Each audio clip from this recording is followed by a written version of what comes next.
आपको बता रहे हैं, जिनेवा में अमेरिका और ईरान की बड़ी बैठक होने जा रही है। जिनेवा पहुंचे हैं ईरान के विदेश मंत्री अरागची, जहां यूएस में दूसरे दौर की परमाणु वार्ता का जिक्र यहां पर हो रहा है। आईएईए चीफ राफेल ग्रॉसी से भी अरागची की मुलाकात होगी। तो जिनेवा में ये बैठक होने जा रही है। ईरान को यह आखिरी मौका एक तरीके से अमेरिका की ओर से दिया जा रहा है। अमेरिका और ईरान के बीच परमाणु कार्यक्रम को लेकर जो तनाव इस वक्त देखा जा रहा है, उसके बीच आज जिनेवा में ये दूसरे दौर की अहम बातचीत होने जा रही है। और इस वार्ता से पहले ईरान के विदेश मंत्री अब्बास अरागची कूटनीतिक और अपने खास डेलीगेशन के साथ जिनेवा पहुंच गए हैं। इस बैठक को इसलिए भी महत्वपूर्ण माना जा रहा है क्योंकि जो टाइमिंग है, जब दोनों देशों के बीच सेना और राजनीतिक दबाव लगातार बढ़ता हुआ दिखाई दे रहा है, तो कैसे यहां एक डील हो सकती है, एक समझौता हो सकता है।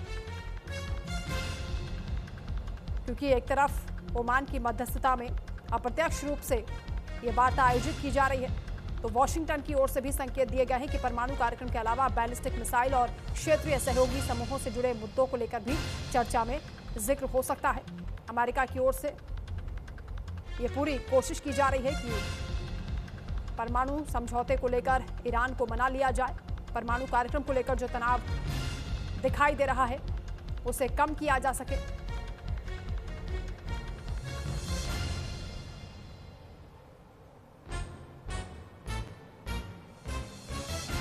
तो दूसरे दौर की बातचीत आज होने वाली है, जिसमें उम्मीद की जा रही है कि जो तनाव है वो कम होगा।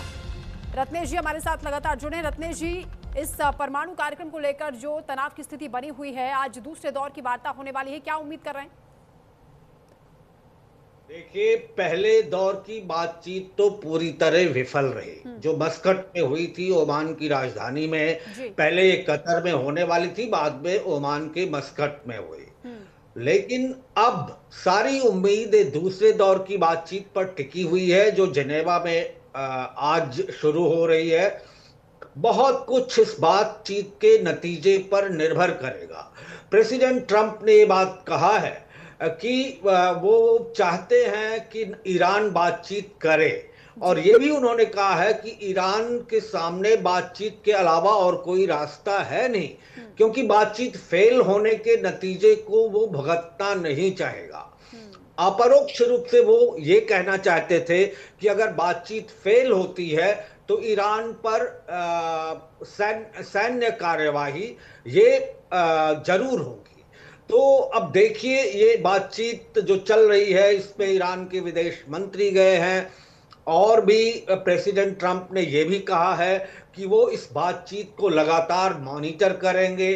तमाम सारे मुद्दों की बजाय बातचीत सिर्फ न्यूक्लियर प्रोग्राम पर और क्षेत्रीय शांति पर, और साथ ही साथ मिसाइल टेक्नोलॉजी, मिसाइल जो न्यूक्लियर मिसाइल्स हैं उनके बारे में सीमित रहेगी। ईरान शुरू से ही ये अनिच्छुक रहा है कि सिर्फ बातचीत परमाणु मुद्दे पर की जाए, क्योंकि अब ईरान चारों तरफ से घिरा है। जो स्थिति इस समय है, जो सैन्य स्थिति अमेरिका ने बनाई है, और जिस तरह से उसने सेनाओं को तैयार रहने का आदेश दिया है, उसको देखते हुए ईरान अपने आप को घिरा हुआ महसूस कर रहा है। बिल्कुल ठीक कह रहे हैं आप रत्नेश जी, क्योंकि बीते कुछ दिन से हम देख रहे हैं कि ईरान के सुर अब थोड़े से बदले हुए दिखाई दे रहे हैं, और वो बातचीत की टेबल पर आने के लिए तैयार हो गया, क्योंकि अब अमेरिकी राष्ट्रपति ट्रंप लगातार चेतावनी दे रहे थे कि या तो आप बातचीत करिए